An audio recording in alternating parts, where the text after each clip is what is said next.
धन्यवाद कार्यक्रमका सञ्चालक कमरेडलाई।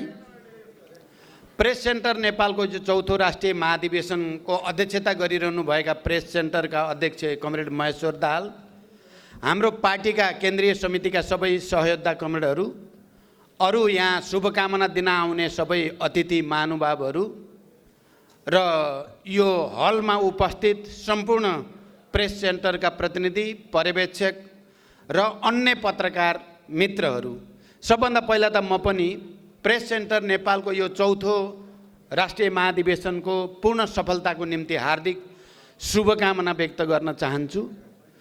समयको दबाव छ भन्ने तपाईहरुले थाहा पाइसक्नु भएको छ। मैले लामो व्याख्या गर्न अहिले सम्भव देखेको छैन। तैपनि पूर्ववक्ता साथीहरूले केही कुरा उठाएको हुनाले त्यो विषयमा पनि मैले थोरै टिप्पणी गर्नुपर्ने ठानेको छु र यो सफलताको शुभकामना दिँदै गर्दा अघि कमरेड ओम शर्माले भने जस्तो बडो विकट र बडो दुःखद स्थितिबाट विकसित भएर अहिलेको यो प्रेस सेन्टरको यो भव्य अधिवेशनसम्मको यात्राको स्मरण मलाई पनि भएको छ।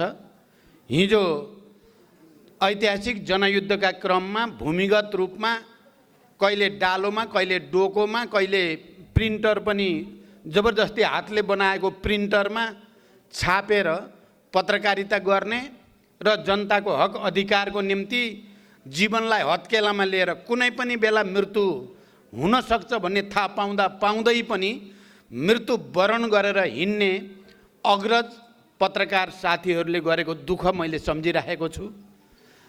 रोल्पा रुकुमको आधार इलाकामा भूमिगत रूपले आकाशमा हेलिकप्टर र बम्बार्डिङ हुँदै गर्दा हामी प्रेसमा काम गर्ने साथीहरूको बैठक बसेको, म त्यसमा पनि प्रमुख अतिथि भएर त्यहाँ पनि मैले सम्बोधन गरेको कुरा पनि अहिले सम्झिरहेको छु। त्यो परिस्थितिबाट विकसित भएर त्यसलाई झेलेर आज यो भव्य हलमा यो भव्य समारोह तिनै अग्रज पत्रकार साथीहरूको पहल कदममा भएको देख्दा र अहिले देशव्यापी रूपमा नै तपाईहरुले जसरी भेला सम्मेलन गर्दै मिटिङहरू गर्दै प्रतिनिधि चुन्दै अहिले सयौंको संख्यामा यो हलमा उपस्थित हुनुभएको छ, मलाई विशेष हर्ष र गर्वको महसुस भएको छ। यहाँ अघि नै भनिए जस्तै स्वतन्त्रताको लडाईँमा अगाडि जाने भनेको जनमत निर्माणकै कुरा हो। लोकतन्त्र स्थापित गर्ने कुरा या निरङ्कुश तन्त्रका विरुद्धको लडाईँमा सबभन्दा ठुलो कुरा भनेको जनमत निर्माणकै कुरा हो। जनमत निर्माण विचारद्वारा, राजनैतिक लाइनद्वारा, विचार र राजनीतिको जनतामा सम्प्रेषणद्वारा, जनतालाई त्योद्वारा प्रशिक्षित गरेर व्यापक जनमत तयार गरेर मात्रै क्रान्ति अगाडि बढ्ने कुरा हो। निरङ्कुशता विरोधी लोकतान्त्रिक आन्दोलन अगाडि बढ्ने कुरा हो। तपाई पत्रकार साथीहरूले त्यही ऐतिहासिक भूमिका निर्वाह गर्नुभएको छ। यहाँ विभिन्न सङ्गठनको प्रतिनिधित्व गर्ने, चाहे नेपाल पत्रकार महासङ्घको कुरा गरौँ या अहिले भर्खरै जन्मिएको समाजवादी प्रेस सङ्गठनको कुरा गरौँ, सबै साथीहरूले नै त्यो लडाईँ लड्नु भएको छ र एउटा नयाँ परिस्थिति देशमा सृजना भएको छ। दार्शनिकहरूले भन्ने गर्छन् कुनै पनि क्रान्तिको निम्ति या प्रतिक्रान्तिको निम्ति पनि जनमत निर्णायक कुरा हुन्छ। जनमतलाई प्रतिक्रान्तिकारीले भ्रमित पार्नु उनीहरूको निम्ति जनमत हो। क्रान्तिकारी र प्रगतिशील लोकतन्त्रवादीहरूको निम्ति जनतामा रहेका सबै खालका विभ्रमहरूलाई मुक्त गर्ने र उनीहरूलाई स्पष्ट जनचेतना दिने कुरा क्रान्तिका निम्ति अनिवार्य शर्त हो। यस अर्थमा तपाईहरुले क्रान्ति र प्रतिक्रान्ति दुईटैका विरुद्ध, दुईटैका सन्दर्भमा, क्रान्ति अगाडि बढाउने सन्दर्भमा पनि प्रतिक्रान्ति रोक्ने सन्दर्भमा पनि तपाईहरुले आफ्नो हिस्साको जिम्मेवारी सफलतापूर्वक पूरा गर्नुभएको छ। यस अर्थमा पनि म पार्टीको तर्फबाट तपाईहरुलाई बधाई भन्न चाहन्छु। हिजो हामी हतियारबद्ध लडाईँमा थियौँ र हतियारको साथसाथमा हाम्रा कलमहरू, हाम्रा प्रचार संयन्त्रहरू पनि सँगसँगै हतियारसँगै हिँड्थे। एउटा त्यो परिस्थिति थियो। तर युद्धको परिस्थितिमा निर्णायक भूमिका भनेको सेनाले नै खेल्थ्यो, बन्दुकले नै खेल्थ्यो। मोर्चामा प्राप्त गर्ने लडाइँ नै निर्णायक हुने गर्थ्यो। तर शान्तिमा आइसकेपछि लोकतान्त्रिक अहिलेको प्रक्रियामा हामीले विजय हासिल गरिसकेपछि अबको लडाइँ चाहिँ फेरि पत्रकारिताको क्षेत्रबाट, विचारको क्षेत्रबाट लोकतन्त्रलाई सुदृढ गर्ने, क्रान्तिलाई अझ अगाडि बढाउने कामको पहिलो मोर्चा बन्दुक होइन, अब कलम हुन आइपुगेको छ, पत्रकारिता हुन आइपुगेको छ, प्रेस सङ्गठनहरू हुन आइपुगेका छन्। त्यसकारण तपाईँहरूको काँधमा अहिले निकै ठुलो जिम्मेवारी छ। तपाईँहरू सङ्ख्यात्मक रूपले मात्रै होइन, गुणात्मक रूपले पनि आफूलाई सुदृढ गर्ने र प्रत्येक क्रान्तिकारी परिवर्तनपछि, ठुल्ठुला राजनैतिक सकारात्मक परिवर्तनपछि पराजित शक्ति, तत्त्व र प्रवृत्तिहरूले आफू फेरि पुनर्स्थापित हुने षड्यन्त्र गरि नै राख्छ। यो इतिहासमा, मानव जातिको पुरै इतिहासमा, क्रान्ति र प्रतिक्रान्तिको समग्र विश्व इतिहासमा प्रष्ट देखिएको कुरा हो। नेपालमा पनि निरङ्कुश राजतन्त्रको अन्त्य भएर, एकात्मकताको अन्त्य भएर धर्मनिरपेक्ष सङ्घीय लोकतान्त्रिक गणतन्त्रको स्थापना हुने क्रममा पनि यो कुरा सत्य हो। अहिले पनि प्रतिक्रियावादीहरू, प्रतिक्रान्तिकारीहरू, पुनरुत्थानवादीहरू यो परिवर्तनलाई, जो जनताको पक्षमा छ, जो यो देशका सबै उत्पीडित वर्ग, जाति, क्षेत्र, लिङ्ग, समुदायको पक्षमा, उनीहरूका हक अधिकारको पक्षमा छ र यो संविधान जसले समावेशी र समानुपातिक, मुख्यतः यसलाई इन्क्लुसिभ डेमोक्रेसीको रूपमा विश्वले चिन्छ। हामी सबैले गर्व गर्न सक्ने कुरा के हो भने नेपाल जस्तो बहुजाति, बहुभाषिक, बहुसांस्कृतिक, भौगोलिक विविधता सहितको राष्ट्रमा सबै जात जाति, भाषा भाषीको पहिचान र अधिकार स्थापित गर्ने समावेशी र समानुपातिक प्रतिनिधित्वको प्रणाली सहितको लोकतन्त्र जो हाम्रो संविधानले संस्थागत गरेको छ, त्यसको रक्षा गर्ने कुरा, प्रतिक्रान्तिकारीहरूको हमलाबाट त्यसलाई बचाउने कुरा अहिले पनि त्यत्तिकै आवश्यक छ। जति हामीले हिजो जनयुद्धका क्रममा या जनआन्दोलनका क्रममा प्रतिक्रान्तिकारी निरङ्कुशतावादी शक्तिहरूको प्रतिवाद गर्नु परेको थियो, त्यति बेला त्याग र बलिदानका थुप्रै कृतिमानहरू कायम गर्दै र जनतासँग एकाकार हुँदै हामीले लडाइँ अगाडि बढाउनु परेको थियो। र एउटा विशेष परिस्थितिमा हामी शान्ति सम्झौता हुँदै, संविधान सभा हुँदै सङ्घीय लोकतान्त्रिक गणतन्त्रसम्म स्थापित गर्न सफल भएका थियौँ। अहिले हामी सबैलाई थाहा छ, केही वर्षभित्रै, 2 दशक नहुँदै झन्डै 15 वर्षभित्रै यसलाई उल्ट्याउने षड्यन्त्र भयो। गत सालमा संविधानलाई कुल्चिने, मिच्ने षड्यन्त्र भयो, प्रतिगमनतिर जाने षड्यन्त्र भयो र त्यसका विरुद्ध फेरि हामीले पत्रकारिताको तर्फबाट, राजनीतिक नेतृत्वको तर्फबाट र आम जनतालाई सडकमा ल्याएर जानुपर्ने परिस्थिति तयार भयो। हामी सबैले त्यसको निम्ति वातावरण बनायौँ।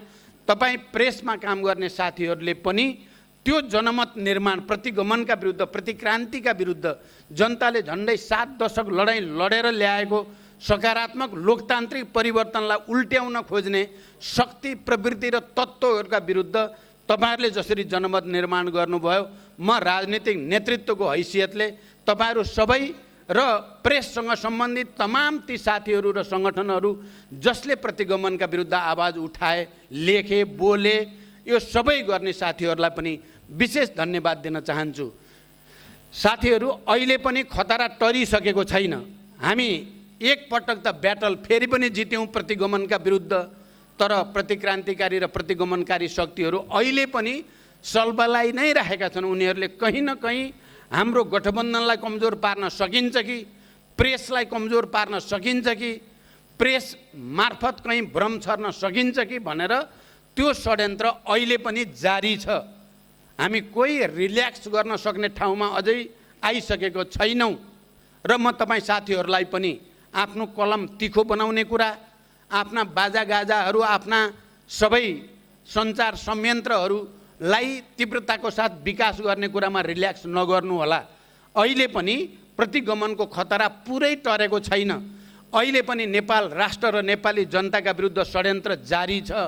तपाईँ विभिन्न क्षेत्रमा जे देख्नुहुन्छ त्यो सबै नै यही चितवन जिल्ला हो। अघि प्रसङ्ग पनि आयो, यहाँ पार्टीहरूले ठुल्ठुला अधिवेशन, भेला, मेला जे भने पनि चितवनमा गरे। हामीले देखेका छौँ। त्यहाँ एउटा बडो विचित्रको ध्रुवीकरण देखा पर्यो। तपाईहरुले कतिको नोट गर्नुभएको छ, तपाई पत्रकार साथीहरूले पक्कै पनि ध्यान दिनुभएको होला। ती भेला मेला या जे भन्नुहोस् त्यसमा एउटा मण्डलीकरणको प्रवृत्ति, एउटा पञ्चायतीकरणको प्रवृत्ति, एउटा सामन्ती निरङ्कुशतातिर जाने प्रवृत्ति र अर्को त्यसका विरुद्ध जाने प्रवृत्ति, दुईटा प्रष्ट देखा परेका छन्।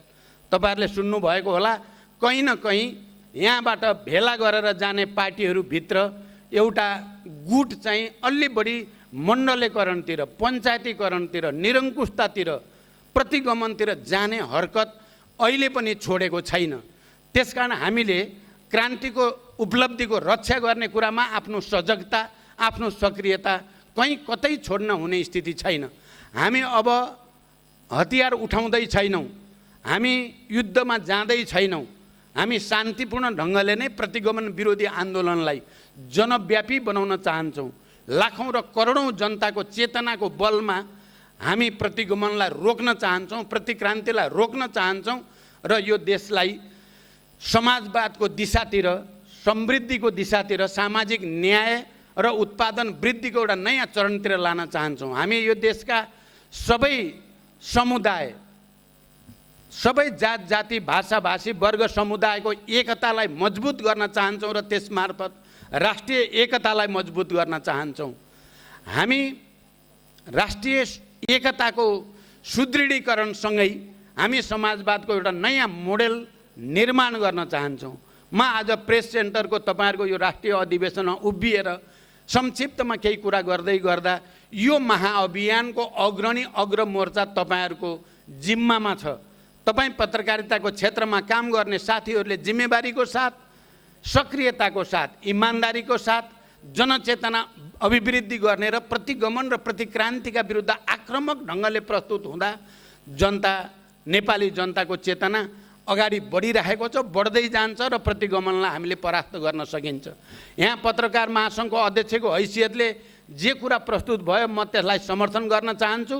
लोकतन्त्रको सुदृढीकरणको निम्ति प्रेसको स्वतन्त्रता, पत्रकारको चाहिँ जिम्मेवारी बोध र त्यसको निम्ति आवश्यक पर्ने अन्य ऐन कानुनहरू जरुरी छ। म यो मञ्चबाट के भन्न चाहन्छु भने विगतको सरकारले जे जस्ता ऐन बनाएर कहीँ न कहीँ प्रेस जगतलाई, पत्रकारितालाई अंकुश लगाउने जे जस्ता ऐनहरू बनेका छन् तिनलाई खारेज गरिनेछ।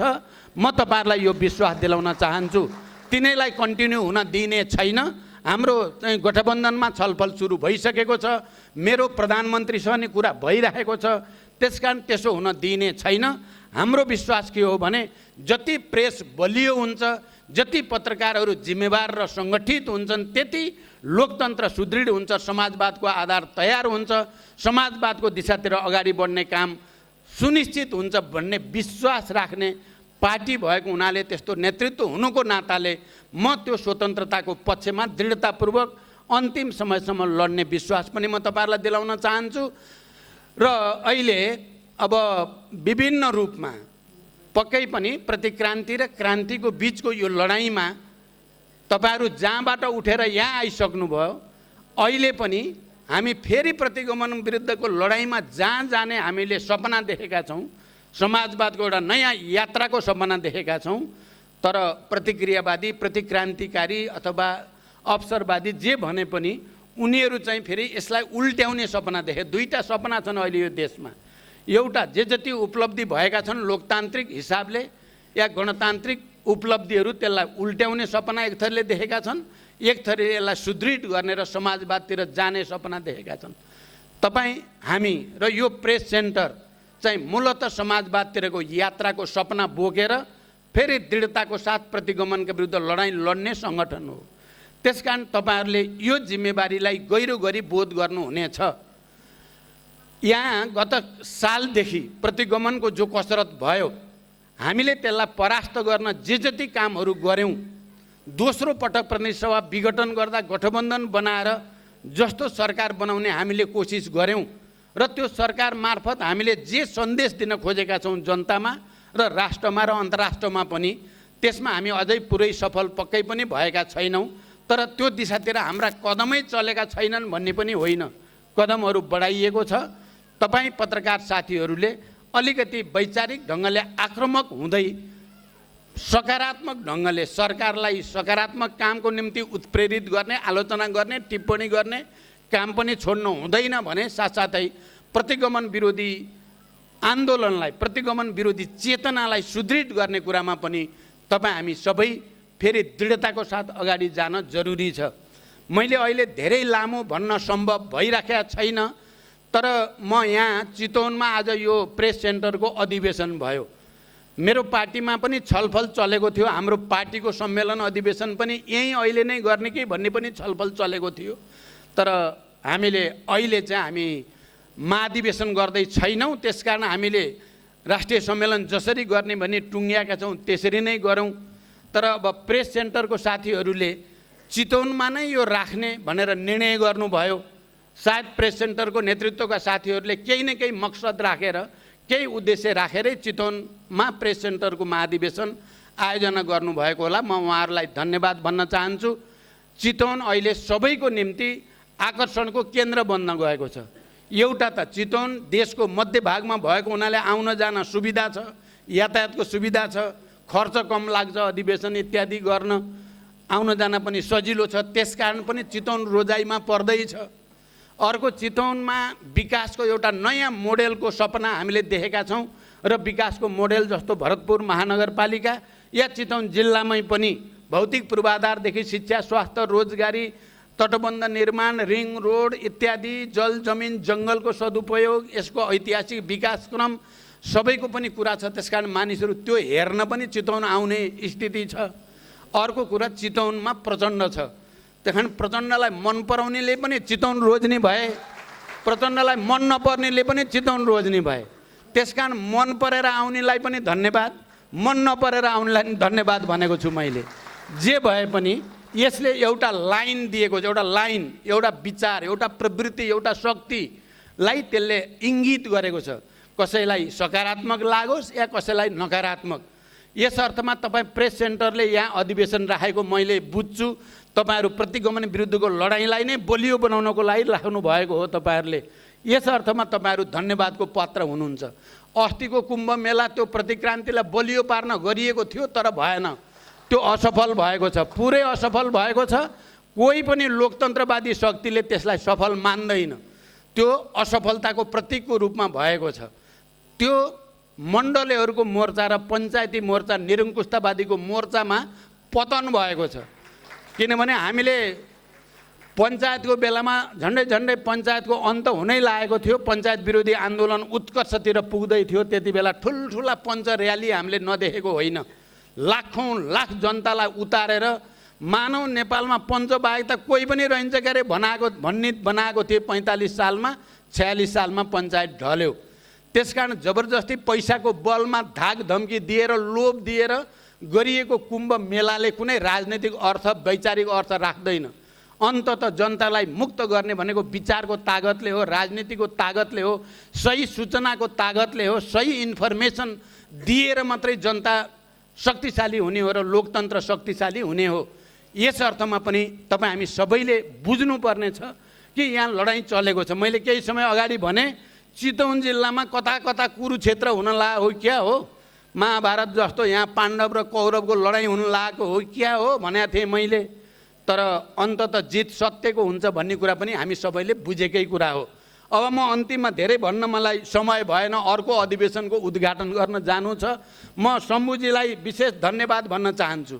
उहाँले लामो एक खालको लिगेसीमा उहाँ हुनुहुन्थ्यो र एक खालका नेतृत्वद्वारा असाध्यै बढी मन पराइएको पत्रकार पनि हुनुहुन्थ्यो शम्भु श्रेष्ठजी।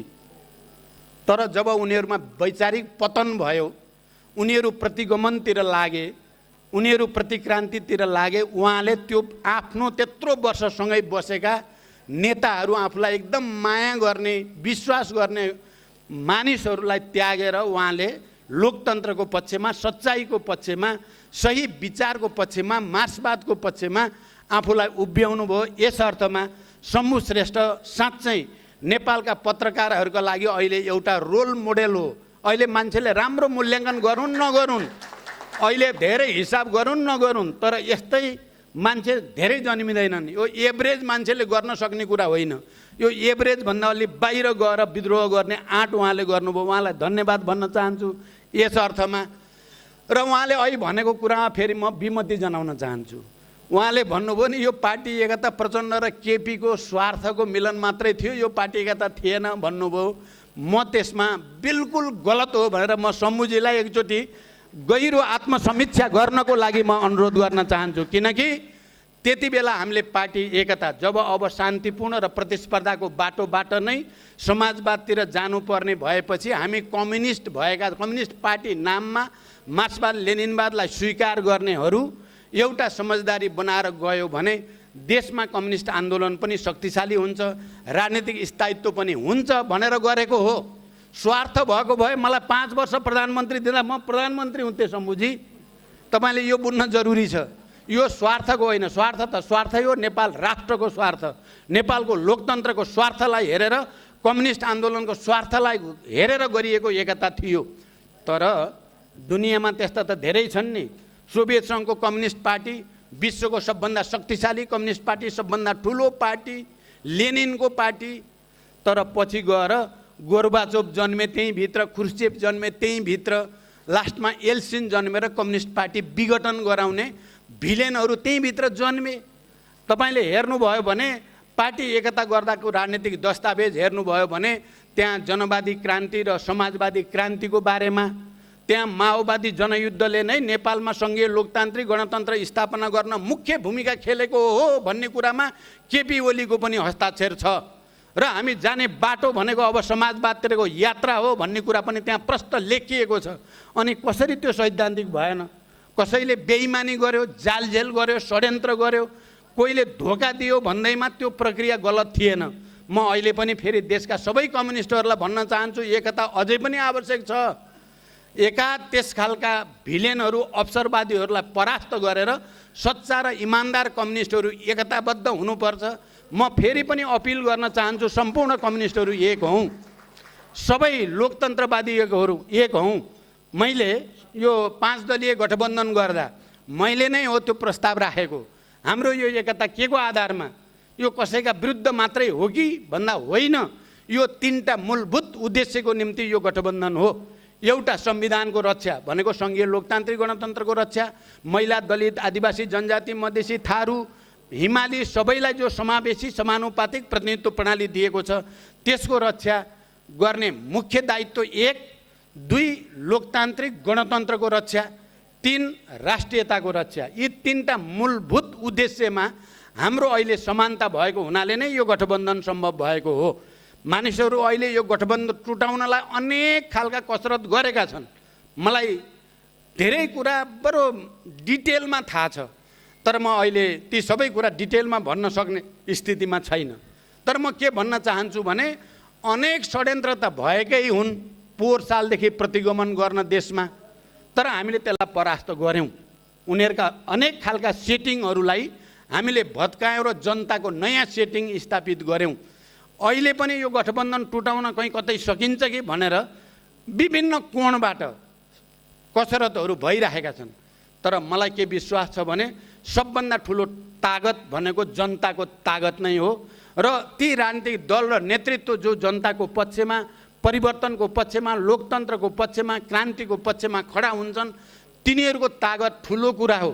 हिजो त यस्तो लाग्थ्यो प्रतिगमन गर्नेहरू, प्रतिनिधि सभा विघटन गरेर संविधान खारेज गर्न चाहनेहरू नै सर्वशक्तिमान हुन् क्यारे।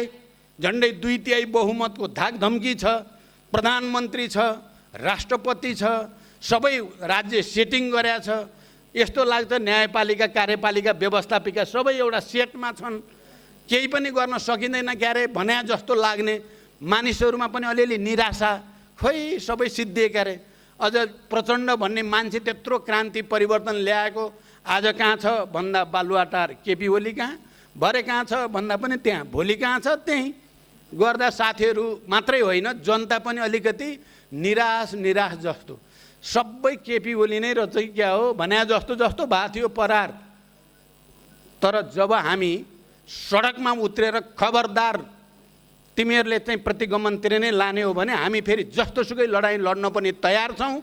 जनतालाई हामीले अपिल गर्न थालेपछि त जनता त फेरि आँधी हुरी भएर आउँदो रहेछ नि। अहिले त म कस्तो लाग्छ भने त्यो केपी ओली कहाँ दिनदिनै जाने बेलाको प्रचण्डभन्दा अहिलेको प्रचण्ड धेरै शक्तिशाली भए जस्तो लाग्छ। र म के विश्वास दिलाउन चाहन्छु भने जनमतको दृष्टिकोणले, गठबन्धनको दृष्टिकोणले तपाईँहरूलाई कहिलेकाहीँ लाग्ला यो गठबन्धन के हुने हो, के हुने हो। यही मञ्चमा पनि साथीहरू मलाई सोध्दै हुनुहुन्थ्यो के हुन्छ भनेर। म के भन्छु भने यो गठबन्धन सफल हुन्छ, कसैले रोकेर रोकिँदैन। मुख्य कुरा फेरि पनि जनमत नै हो। त्यसकारण तपाईँ पत्रकार साथीहरूले यो आफूले ल्याएको परिवर्तनलाई, आफूले लिएको स्वामित्व आफूले लिन पर्यो। यो हाम्रो हो कि होइन भने जस्तो गरी बोल्न भएन, हाम्रो हो कि होइन भने जस्तो गरी लेख्न भएन। बोल्दा या लेख्दा या कुनै तरिकाले विचार सम्प्रेषण गर्दा सङ्घीय लोकतान्त्रिक गणतन्त्र हाम्रो रगत र पसिनाबाट ल्याइएको हो, नेपाली जनताको त्याग र बलिदानको परिणाम हो। हामी यसलाई कुनै हालतमा कमजोर हुन दिने छैनौँ भन्ने ढङ्गले र यसलाई कमजोर पार्न चाहने षड्यन्त्रकारीहरू, प्रतिक्रियावादी, प्रतिक्रान्तिकारीहरूमाथि अलि आक्रामक भाषा शैलीमा तपाईँहरूले लेख्नुपर्ने हुन्छ। त्यसरी मात्रै जनमत निर्माण हुँदै जान्छ। र यो गठबन्धन मात्रै होइन, हाम्रो लोकतान्त्रिक गणतन्त्र, सङ्घीयता, धर्मनिरपेक्षता सबै सुदृढ भएर जान्छ। अहिले कहिले कुन कोणबाट गठबन्धन अब सिद्धिन्छ क्यारे। अहिले न्यायालयका समस्या छन्, न्यायालयतिरबाट के होला भन्ने एउटा चिन्ता, अर्कोतिर एमसिसी भन्ने छ, यो एमसिसीले के गर्छ भन्ने चिन्ता। 28 गते सदन बोलाइएको छ, कोहीले सोचेका छन् एमसिसीको लागि बोलाएको हो कि भनेर, कोहीले सोचेका छन् महाअभियोगको लागि भनेर। यो त हिउँदे अधिवेशन हो, अधिवेशन हामीले बोलाउनै पर्थ्यो। प्रतिनिधि सभाको महत्त्वलाई त्यहाँभित्र राजनीतिक दलहरूको बिचमा समझदारी बनाएर जान्छौँ हामी। एमसिसी बारे पनि राष्ट्रिय सहमति र राजनीतिक दलहरूको समझदारीबाटै जान्छ, जबरजस्ती गरेर कसैले हुने कुरा छैन। महाअभियोग पनि त्यो राष्ट्रिय हित अनुसार राजनीतिक सहमतिको आधारमा मात्रै हुने नहुने कुरा हुन्छ। त्यसकारण यसमा चिन्ता नमानिकन लोकतन्त्र र गणतन्त्रको पक्षमा, हामीले ल्याएको परिवर्तनको पक्षमा दृढताको साथ उभिन तपाईँहरूलाई अपिल गर्दै। र अब यो प्रेस सेन्टर एउटा त तपाईँहरूले राजनीतिक प्रतिवेदन, सङ्गठनात्मक प्रतिवेदन, विधान पारित गर्नुहुन्छ, राम्रोसँग त्यसलाई पारित हुनेछ भनेर म विश्वास व्यक्त गर्न चाहन्छु। दोस्रो, यसको सङ्गठनात्मक नेतृत्व निर्माणको कुरा हुन्छ। अहिलेको परिस्थितिमा अब यहाँ सिनियर लिडरहरू हुनुहुन्छ हाम्रो प्रेस क्षेत्रमा काम गर्ने, महेश्वरदेखि अब गोविन्दजीदेखि, ओमजीदेखि, खिला भण्डारीदेखि अरू पनि थुप्रै वरिष्ठ साथीहरू हुनुहुन्छ। तपाईँहरू राम्रोसँग सल्लाह गर्नुहोस्, प्रतिनिधिसँग राम्रो सल्लाह गर्नुहोस्। मेरो सुझाव सकेसम्म सबै प्रवृत्तिहरू, सबै चाहिँ क्षेत्रहरू, सबै समुदायलाई पनि समेटेर राम्रो केन्द्रीय नेतृत्व निर्माण गर्नुहोस्, मेरो शुभकामना छ। यसलाई सकेसम्म अहिलेको परिस्थितिमा धेरै विवाद गरेर चाहिँ कचिङ्गलतिर लानुभन्दा नेतृत्वका साथीहरूले सबैलाई समेटेर, सबै सिनियर साथीहरूलाई पनि चित्त नदुख्ने गरी, सबैको पनि कुल मिलाएर ठिकै हो भन्ने लाग्ने गरी, किनभने यहाँ अहिले कोही अध्यक्ष महासचिव हुने बित्तिकै ठुलै जितेको जस्तो हुने, नहुने बित्तिकै ठुलो हारेको हुने केही छैन।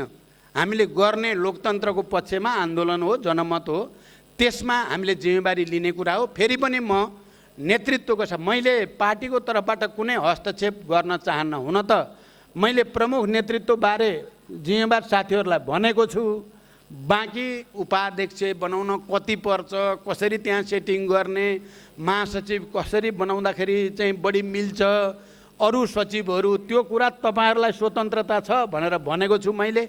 मलाई विश्वास छ तपाईँ हलका साथीहरूले पनि यो अधिवेशनलाई एउटा सफल अधिवेशनको रूपमा, प्रतिगमन विरोधी अधिवेशनका रूपमा, लोकतन्त्रका पक्षको एउटा फौजको रूपमा तयार पार्ने गरी सफल पार्नुहुनेछ भन्ने विश्वाससहित म एकचोटि फेरि शुभकामना भन्दै बिदा हुन्छु। धन्यवाद। अभिवादन।